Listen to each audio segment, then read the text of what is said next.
Was kostet jetzt Maß wieder auf dem Oktoberfest? Ja, so um die 15 € wird's kosten.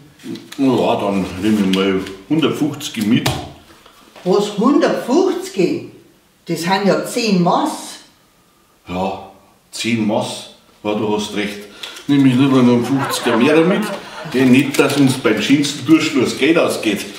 Ja, und Essen? Essen? Spinnst du? Weißt du, wie teuer das ist? Jetzt, komm. Was ist das? Ja. Ich glaube, ich habe eine Lederallergie. Eine Lederallergie? Ja.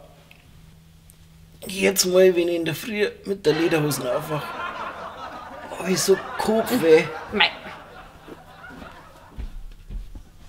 Oktoberfest hat mir im Blut und nicht im Gewand.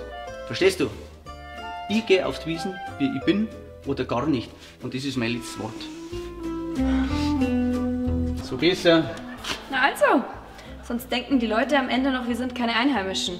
Wie peinlich ist das denn? Darfst du was meine ich darf noch? Wie bitte? Bayern Comedy wird unterstützt durch die private Landbrauerei Schönrau.